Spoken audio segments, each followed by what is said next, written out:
Wealth doesn't start with money, it starts with vision. If you can't see 5 years ahead, you'll always be 5 steps behind. You don't become wealthy overnight, you become wealthy over time. But time only rewards the disciplined.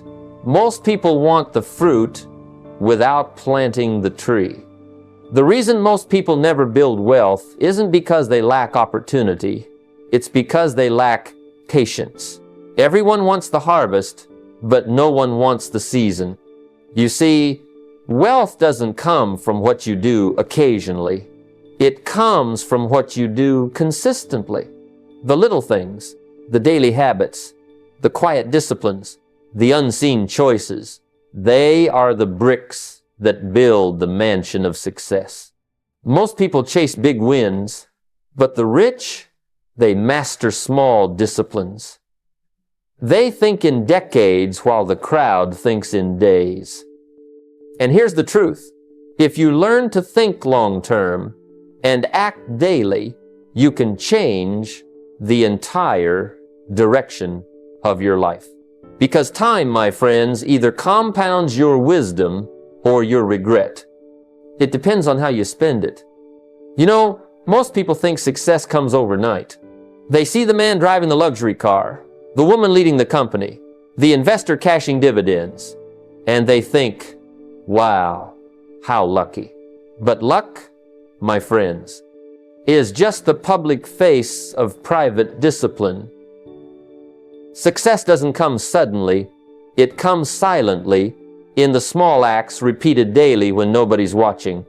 Success is never owned, it's rented, and the rent is due every single day. Let me tell you what I've learned over the years. People don't fail overnight either. Failure is just a few neglected disciplines practiced daily. You skip one day of learning, one day of saving, one day of showing up, and before you know it, you've built a habit of mediocrity. The difference between success and failure isn't in the big moments. It's in the daily decisions. When I was young, I used to wait for the big breaks, the grand opportunities. I thought one day someone would discover me, lift me up, and make me rich.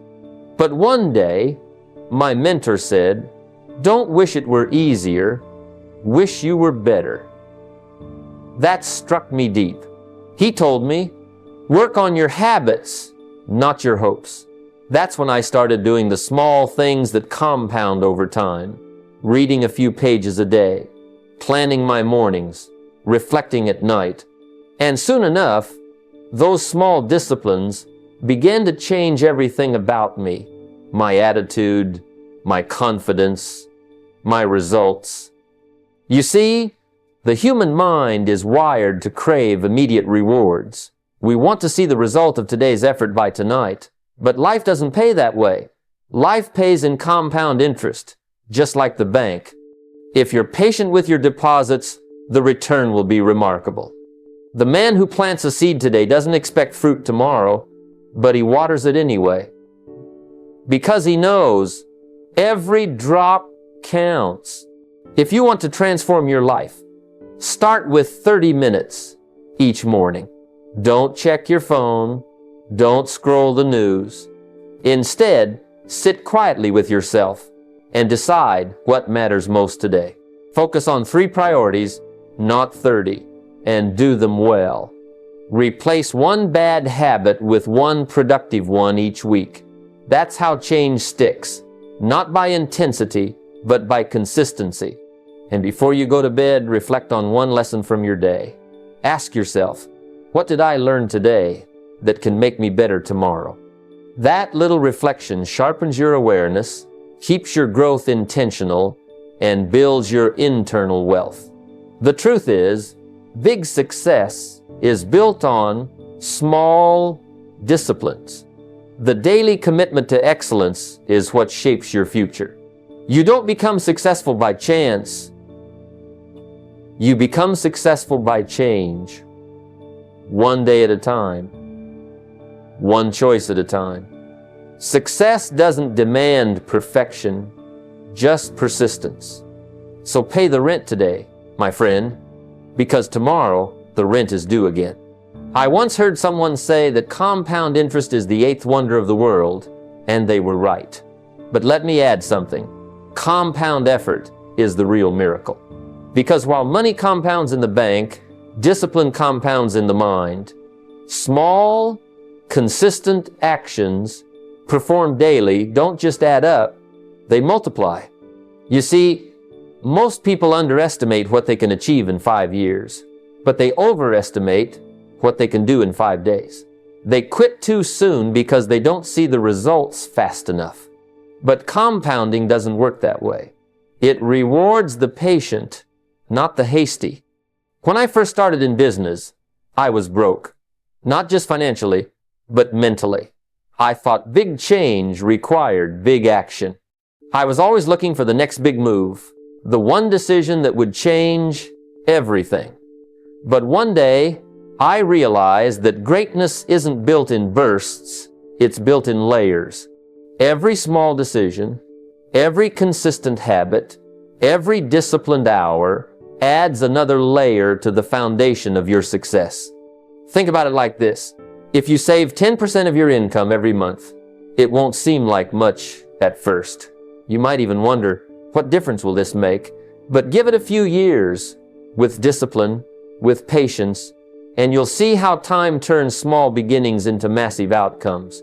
The same is true for your learning, your health, your relationships. Read 10 pages a day, and in a year you'll have read over 3,000 pages. That's several books that could change your entire perspective. Walk a mile a day, and you'll have walked 365 miles in a year. It's not the size of what you do today, it's the repetition that builds momentum. Compounding rewards consistency, not intensity. Most people sprint, but the wise endure. Compounding is invisible in the beginning, frustrating, even. It looks like nothing's happening, but then one day, the curve bends, and what once felt slow suddenly feels unstoppable. You see, there's always a season of silence before a season of success. The seed planted today doesn't shout. It grows quietly underground. But those roots, they're building strength. So don't check your progress every day. Check your habits. Don't measure by what you earn. Measure by what you're becoming. Review your progress monthly, not daily, because change works on delay. The universe has perfect timing, it just won't share it with you. The key is to stay. Stay committed long enough for the magic to happen. Stay disciplined when the results are invisible. Stay patient when others chase shortcuts. Because while they're quitting on week 3, you're still compounding on year 3. And when your harvest finally comes, it won't be by surprise, it'll be by design. Remember, the extraordinary is built from the ordinary, repeated consistently over time. Compound your effort, and time itself will become your greatest investor. Discipline, the word alone, makes some people uncomfortable. It sounds restrictive, doesn't it? Like something that takes away your freedom. But in truth, discipline creates freedom. Because when you master your habits, you master your life. When you decide in advance how you'll live, you no longer leave your destiny to chance. Discipline isn't punishment, it's the structure that keeps your dreams from collapsing under the weight of excuses. When I was young, I thought freedom meant doing whatever I wanted, whenever I wanted. I thought the successful were the ones who answered to no one and followed no rules. But over time, I realized something powerful. The people who live with the most freedom are the ones who live with the most discipline. The athlete enjoys the freedom to perform because he practiced every morning when no one was watching. The entrepreneur enjoys the freedom of wealth because she managed her finances when others were spending recklessly. Freedom isn't the absence of control, it's the reward for self-control. Discipline is the difference between temporary effort and lasting success. Most people wait for motivation to act, but motivation is emotional. It fades. Discipline is spiritual. It lasts. When you're disciplined, you do what needs to be done, whether you feel like it or not. You show up when it's boring, when it's raining, when no one's cheering. And each time you do, you build another brick in the foundation of freedom. Structure your life with non-negotiables. Decide when you wake up, when you read, when you move, when you plan your day. Don't leave those decisions to chance. Automate them, because every time you have to decide, you invite hesitation, and hesitation invites failure. Make your habits stronger than your moods. If your emotions run your schedule, your dreams will always take second place. I've seen it countless times. People chasing success but rejecting the very discipline that builds it.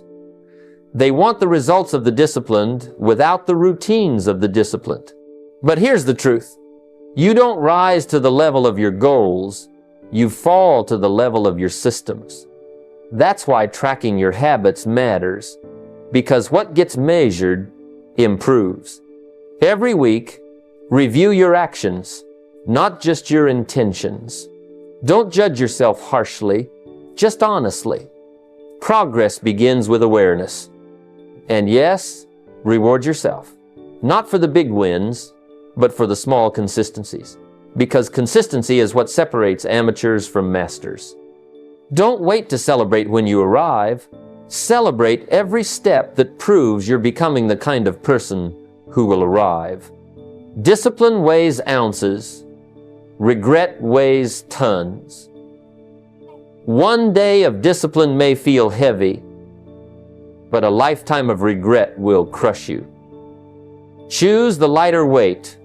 Build your structure, live by your principles, and over time, you'll realize that discipline isn't the enemy of freedom, it's the door that leads to it. The greatest mistake most people make in life is overestimating what they can do in a week and underestimating what they can do in a decade. We live in a world obsessed with immediacy, instant results, instant gratification, instant recognition. But success has never been instant. It's not a microwave meal, it's a slow-cooked recipe. The ones who win the game of wealth and success aren't those who sprint hardest in the beginning. They're the ones who pace themselves with vision, patience, and consistency over years. You see, the poor think in days, sometimes in paychecks. The middle class thinks in months, but the rich, they think in decades. They play the long game. While most people are trying to survive the week, the wealthy are planning how the next 10 years will unfold. They understand that small daily actions aligned with a larger vision compound into something extraordinary. When you think long term, you stop making emotional decisions and start making strategic ones. When I began my journey, I wanted everything fast. I wanted success to arrive tomorrow, and when it didn't, frustration set in. But one day, I learned that time is not my enemy, it's my greatest ally if I use it wisely. The key is to attach every daily effort to a vision that's far bigger than the moment. If you can see beyond today, you'll endure what others quit over. You'll say, "This challenge isn't the end, it's a chapter in the story I'm writing." Take the time to write a 10-year plan, financially, personally, and spiritually. Don't worry about getting it perfect. Perfection is paralysis. Just begin. Write down where you want to be, who you want to become, and what legacy you want to build. Then, work backward. Break that decade into years, those years into months, and those months into days. Suddenly, the overwhelming becomes manageable. Every small action gains meaning because it connects to a greater purpose. The long-term thinker doesn't get distracted by noise. They understand that progress isn't always visible, but it's always happening beneath the surface. Like a tree, your roots grow before your branches. You might not see growth in the beginning, but the foundation is being laid. Be patient enough to let the roots form before demanding the fruit. And yes, revisit your plan. Life changes, circumstances shift, but your vision should evolve, not vanish. Every year, sit down with your plan and ask, am I still heading in the direction that matters? Adjust as needed. Flexibility is not weakness, it's wisdom. The long-term thinker wins because they don't chase the season, they build for all seasons. They plant in spring, endure the summer, harvest in autumn, and rest in winter, only to repeat the process again, wiser and stronger. Play the long game, because those who think decades ahead rarely lose to those thinking only until Friday. The first and most powerful investment you will ever make is not in the stock market, real estate, or business. It's in yourself. Before you put $1 into any financial vehicle, put time, energy, and attention into developing the mind and skills that will multiply those dollars. You see, money without skill is like a car without a driver. It can't go far before crashing. The truth is, your income rarely exceeds your level of competence. The moment you stop growing, your earning stops expanding. When I was a young man, I worked hard, but I didn't know how to make my effort valuable. I thought that if I worked longer hours, life would eventually reward me. But I was wrong. The marketplace doesn't pay for time, it pays for value. And value comes from skill, not sweat. When I began to study communication, leadership, sales, and influence, everything changed. I discovered that a single new skill could do what years of labor could not. It could multiply results. The wealthy understand this deeply. They invest in knowledge before they invest in markets. They know that a well-trained mind can turn $1,000 into $10,000, but an untrained one can lose it overnight. Skill creates stability, and stability creates freedom. That's why, before you chase returns, you should chase mastery. Develop skills that make you indispensable, that increase your value wherever you go, because money follows value like a shadow follows light.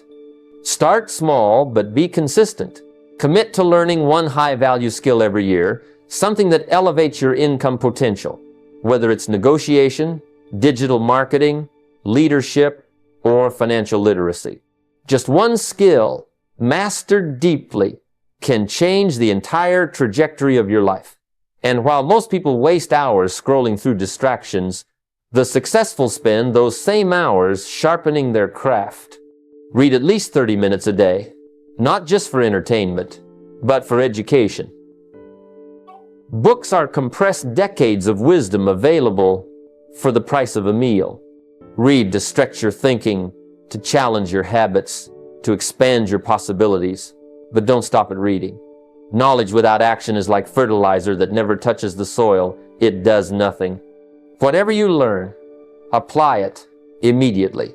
Execution is the bridge between knowing and growing. When you invest in yourself first, you begin to see the world differently.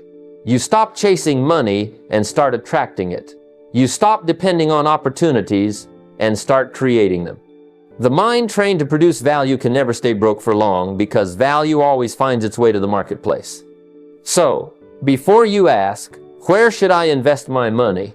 Ask, how can I increase my value? Because once you build a mind and skill set capable of producing wealth, you'll realize the greatest investment you'll ever make is not in what you own, but in who you become. Real wealth isn't just about how much you make.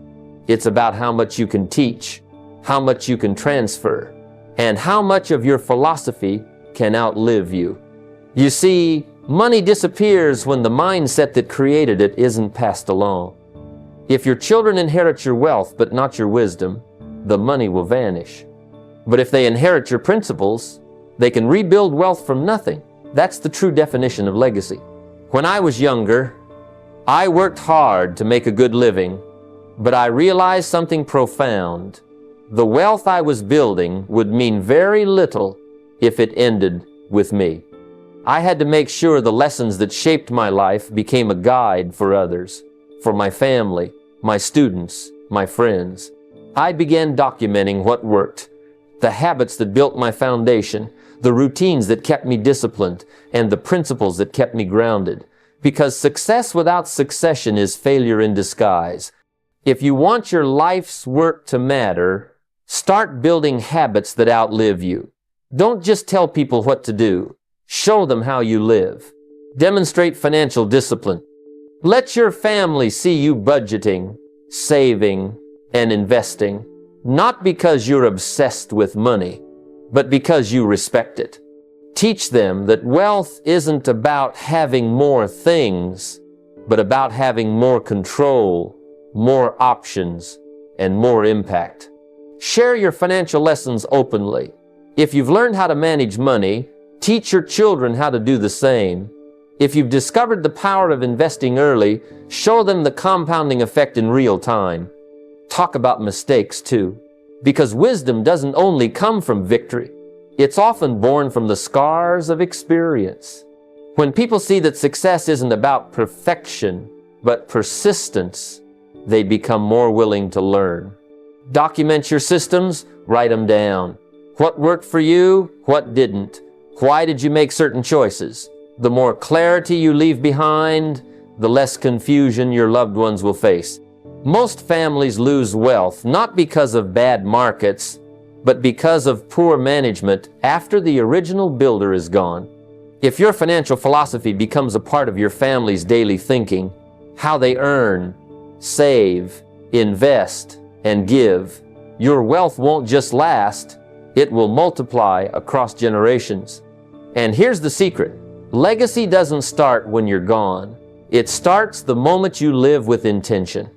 Every habit you form, every value you share, every lesson you model becomes part of your family's culture. Wealth that lasts is built not on inheritance, but on influence. The kind of influence that shapes minds long after your voice is silent. So build wisely, teach deliberately, live as the example. Because one day, someone will study your life for answers, and the greatest gift you can give them is not your money, but the mindset that made it possible. Everyone wants to get to the top of the mountain, but very few are willing to take the slow, steady climb it requires. Most people quit halfway because they don't see instant results, forgetting that momentum, not speed, creates lasting success. You don't wake up wealthy. You build wealth, brick by brick, habit by habit, day after day. It's the consistency that compounds, not the intensity. The wealthy understand this. They master direction before acceleration. They know it's not how fast you go. It's where and how steadily you're moving. In my early years, I worked like most people, bursts of effort followed by long stretches of complacency.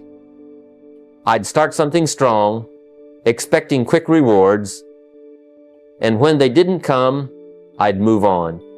It wasn't until I learned the law of momentum that everything changed. The hardest part of any journey is the beginning. Pushing a heavy wheel takes enormous effort at first, but once it starts rolling, it almost carries itself. That's how wealth works. You invest time, discipline, and patience in the beginning for results that later seem effortless. Here's what I discovered. If you stay consistent for 90 days, just 90 days, with any meaningful habit, it begins to move on its own. Whether it's saving a portion of your income, studying a new skill, or building a business, the first 3 months are about direction, not perfection. You're training your mind and your muscle memory to act in alignment with your vision. Most people never reach momentum because they stop just before it starts working. They give up when the wheel is about to turn. Start tracking your small wins. Don't wait for million-dollar milestones. Every dollar saved, every book read, every productive morning is proof of progress. Those little victories build internal confidence, and confidence fuels consistency. The more you see yourself winning, even in small ways, the more committed you become to the process. That's how you transform discipline into desire. It starts feeling good to do the right things. Avoid drastic changes. The road to wealth is built through refinement, not revolution. Don't overhaul your entire life in 1 week. Adjust it 1 degree at a time. Tiny, intelligent improvements compound faster than chaotic bursts of effort. If you try to sprint before you've learned to walk, you'll burn out, not build up. The wealthy are patient with the process, but relentless in their pursuit. They know that every major transformation hides in consistent, boring routines. Momentum is invisible in the beginning. You can't see it, you can only feel it growing inside. But one day, everything you've been building suddenly accelerates. Opportunities appear, results multiply, and people start calling you lucky. But it's not luck. It's the momentum of years of daily decisions finally catching up. So, stay in motion. Keep doing the small things that matter. Because once momentum takes hold, you won't have to chase success. Success will chase you. Wealth, like a garden, grows wherever you water it. But most people water their distractions and wonder why their dreams don't grow. They're busy, but not productive. They're spending, but not investing. They're moving, but not advancing. The truth is simple. Whatever you neglect deteriorates, and whatever you monitor improves. The key to building wealth isn't just effort, it's awareness. You can't improve what you don't observe. Attention is the fertilizer of growth, and the rich know how to give their attention to what multiplies, not what merely entertains. In the early days of my career, I worked hard, really hard, but my money never seemed to stay with me. Every time I earned a little more, somehow I found a new way to spend it. Then I realized the problem wasn't my income, it was my inattention. I wasn't paying attention to where my money was going, and so it was going everywhere except where it should. The moment I began to track my spending, something remarkable happened. I started making better decisions without even trying. Awareness itself began to correct my behavior. That's the principle at work. When you pay attention to your finances weekly, you stay conscious of your patterns. You start noticing the leaks, the little expenses that don't matter but multiply quietly in the background. And when you patch those leaks, you reclaim your control. It's not about living miserably, it's about living mindfully. The difference between the wealthy and the broke isn't always opportunity, it's attention. The wealthy give full focus to their resources. The broke give full focus to their distractions. But it's not just about money, it's also about time. Time and money are mirrors of each other. Where your time goes, your money eventually follows. Audit your days as you would audit your accounts. How many hours are invested in growth, learning, building, connecting, and how many are spent in passive consumption? You'll often find that your financial results are just a reflection of your daily focus. The rich guard their attention like treasure because they know it's their most valuable currency. So, make it a habit to review your finances weekly. Sit down, even for 30 minutes, and see exactly where your money went. Not with guilt, but with curiosity. Track your progress. Ask yourself, is my money working for me, or am I working for it? Then take a close look at your schedule. Are you filling your calendar with activities that grow your value, or just keep you occupied? Redirect your focus from low-value habits to high-value creation. Attention, when concentrated, becomes power. And when that power is directed toward growth, results accelerate. Wealth doesn't just come to the hardest workers, it comes to the most aware. Because what you look after flourishes, and what you ignore fades away. So, tend to your garden. Give your energy, your time, and your focus to the things that multiply your future. And watch how your wealth begins to follow your attention. We live in a world where noise is mistaken for success. Everyone's trying to show how well they're doing. The car, the clothes, the vacation, the watch. But let me tell you something I learned long ago. True wealth doesn't make a lot of noise. It's the quiet confidence that comes from knowing you're building something solid, not just showing something shiny. Real success doesn't need to be announced. It reveals itself over time through peace of mind, through options, through freedom. When I was young, I used to think success meant looking successful. I'd buy something new, not because I needed it, but because I wanted others to see that I was doing fine. But every time I spent to impress, I delayed the very wealth I was trying to build. One day, a mentor looked me in the eye and said, "Stop trying to look rich, start trying to be rich." That line hit me hard, because I realized then that the loudest people are often the emptiest, and the quiet ones are usually the ones who have already won. The rich don't spend to prove, they spend to grow. They understand that show money disappears, but grow money compounds. Every dollar you spend to impress someone else is a dollar you could have invested in your own freedom. It's the illusion of success versus the reality of wealth.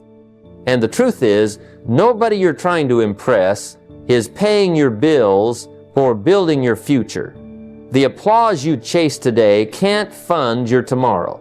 So learn to let your results speak for you. There's power in restraint. There's wisdom in silence. Every time you choose growth over glamour, you strengthen your foundation. Instead of buying that new gadget, buy a book that improves your mind. Instead of showing off the latest car, buy a share of a company that produces cars. Instead of dressing to impress, dress to express your discipline. That's how real wealth behaves. Quietly, strategically, patiently. And here's something else I noticed. The quiet ones are often the most content because their confidence doesn't come from attention, it comes from intention. They don't need validation from the world because their results are validation enough. They've learned that success is not a performance, it's a process. When you understand that, you stop running the race of appearances and start walking the path of abundance. So, stop comparing your journey to others. Their chapter 10 might just be your chapter 2. Redirect your energy from impressing to progressing. Let the world wonder how you did it, not watch you trying to prove it. True wealth doesn't shout, it whispers. It doesn't flash, it flourishes. Build so quietly that when people finally notice, it's not because you said something, it's because your results did. Most people think wealth is about working harder, longer hours, more effort, more hustle. But here's the truth. The truly wealthy don't just work harder, they work smarter. They've discovered something called leverage, the art of multiplying effort without multiplying exhaustion. Leverage means getting results far beyond what your own two hands could ever produce. It's when people, systems, or money begin to work for you instead of you always working for them. When I started out, I thought success was about doing everything myself. I thought if I wanted something done right, I had to do it personally. But what I learned over time was this, that mindset limits you.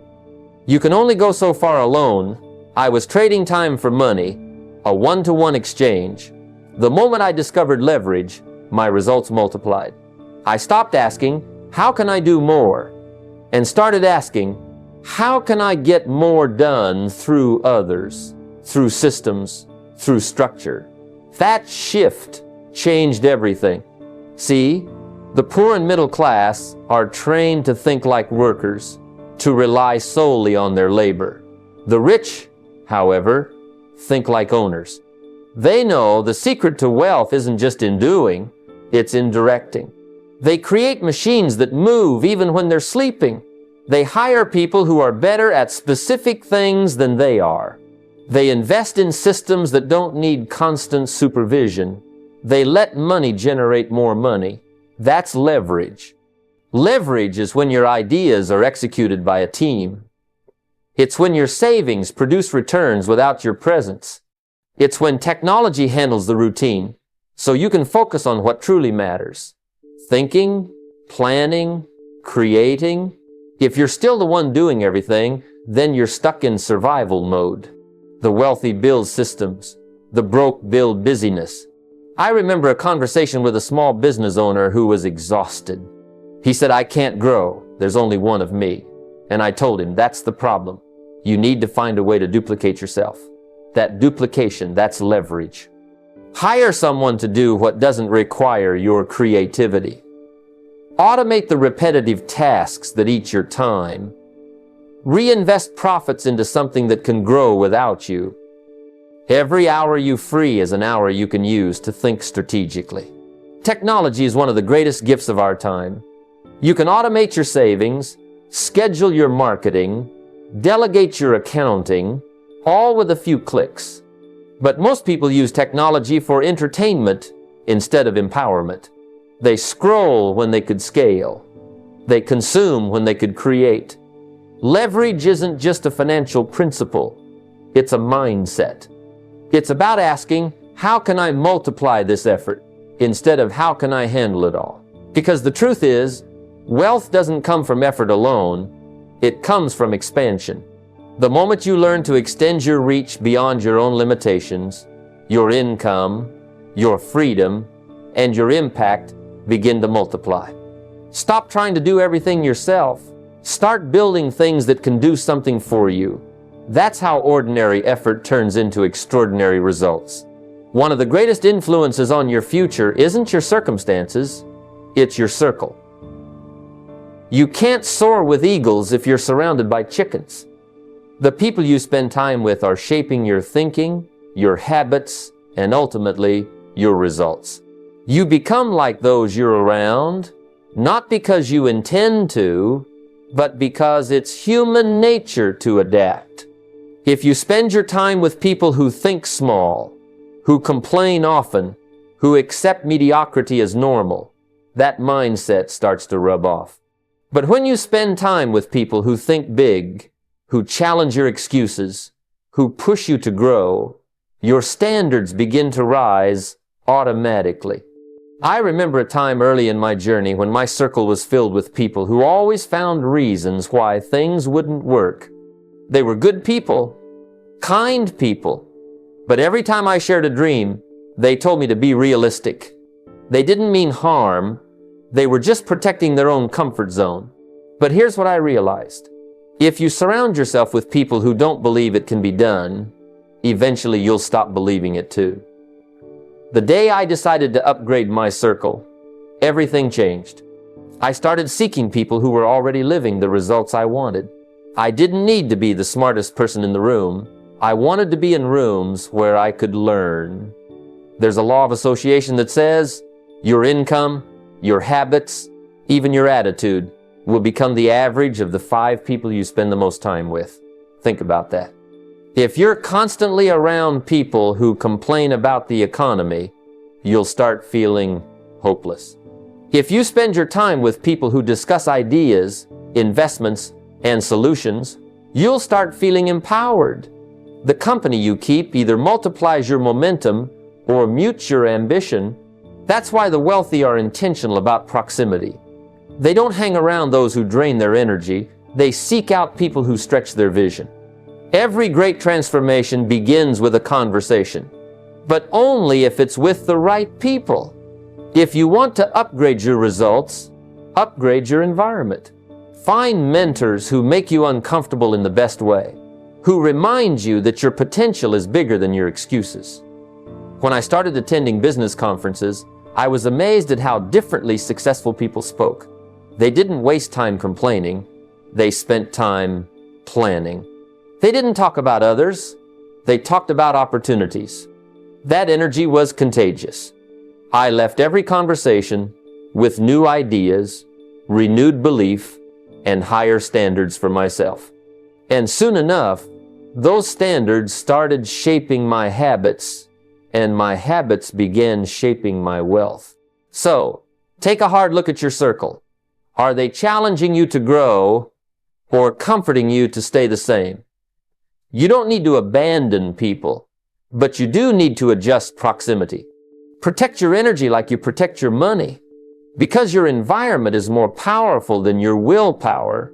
And when you surround yourself with thinkers, dreamers, and doers, success becomes inevitable. If you chase money without purpose, you'll always end up empty. Rich, maybe, but hollow. Money can buy you comfort, but it can't buy you meaning. And meaning, my friends, is what gives wealth its soul. The truth is, money is a wonderful servant, but a terrible master. When you make purpose your master, profit becomes your servant. But when you reverse that order, when you chase profit and neglect purpose, you'll eventually find yourself working hard, earning much, but feeling lost. I learned early in my career that the most prosperous people aren't those who simply make money. They're the ones who make a difference and get paid well for it. When what you do has value beyond yourself, when it helps, uplifts, or solves real problems, the marketplace rewards that. People don't pay for effort, they pay for impact. So, if you want to grow your wealth, ask a better question. Not how can I make more money, but how can I serve more people? How can I bring more value? Because the moment you align your work with contribution, your income becomes a reflection of your purpose. I remember working for a man who earned millions, but he was miserable. He told me one day, "I've made more money than I'll ever need, but I don't know why I'm making it." That statement stayed with me for years. Then I met another man who made less but was passionate about what he did. He'd light up when he talked about his business, how it changed lives, how it gave him joy. Over time, his passion attracted more customers, his integrity built trust, and his wealth surpassed even the first man's. That's when I realized, fulfillment is the greatest fuel for fortune. You see, when you know why you're doing something, you gain energy that money can't buy. You wake up earlier, you work smarter, and you persist longer. Not because you have to, but because you want to. Purpose transforms work from labor into legacy. It turns struggle into strategy. When your work is tied to something bigger than yourself, it gives you the resilience to endure setbacks and the clarity to make wiser choices. So, if you want lasting wealth, start by defining your why. Why do you want to be wealthy? Is it freedom? Is it to give your family a better life? Is it to serve, to build, to create something meaningful? That why will become your compass. Once you know it, every financial goal gains power, every investment gains direction, and every challenge becomes a stepping stone. Don't just build a business, build a mission. Don't just earn profit, earn purpose. Because one day, when you look back, the numbers in your bank account won't matter as much as the lives you've touched. Wealth without meaning fades, but wealth built on purpose endures. It outlives you, outlasts you, and continues to serve long after you're gone. As we come to the close of this journey, I want you to pause and think deeply, not about where you are, but about who you're becoming. Because the truth is, wealth isn't something you pursue, it's something you attract by the person you become. The market pays for value, not time. Life doesn't respond to wishes, it responds to discipline. So, the question isn't, what do I want? The real question is, who must I become to deserve what I want? If you want to change your money, you must first change your mind. Everything begins in thought. The poor think about surviving. The rich think about building. The poor think about expenses. The rich think about expansion. It's not about luck. It's about logic. The logic of growth. The logic of consistency. The logic of long-term vision. Wealth doesn't show up at your door one morning with a bow on it. No, it's built quietly, in private, through small decisions made right, day after day, year after year. The habit of saving, the discipline of learning, the courage to say no to comfort today so you can say yes to freedom tomorrow. But here's the truth most people avoid. You can't have both excuses and excellence. You can't have both comfort and change. If you truly want to live the life of your dreams, you must give up the habits that built your current reality, because your life is perfectly designed for the results you're getting right now. And if you don't like those results, you must redesign your life. Not tomorrow, not someday, today. Start small, but start now. Don't wait for the perfect plan, the perfect economy, or the perfect timing. Those don't exist. The wealthy start with what they have and grow from there. They understand that progress is more important than perfection. Every great tree began as a seed, planted by someone who believed in the unseen. Your habits are those seeds. Every book you read, every dollar you invest, every morning you plan, every evening you reflect, those are the roots of your future fortune. And when you fall, and you will, get back up.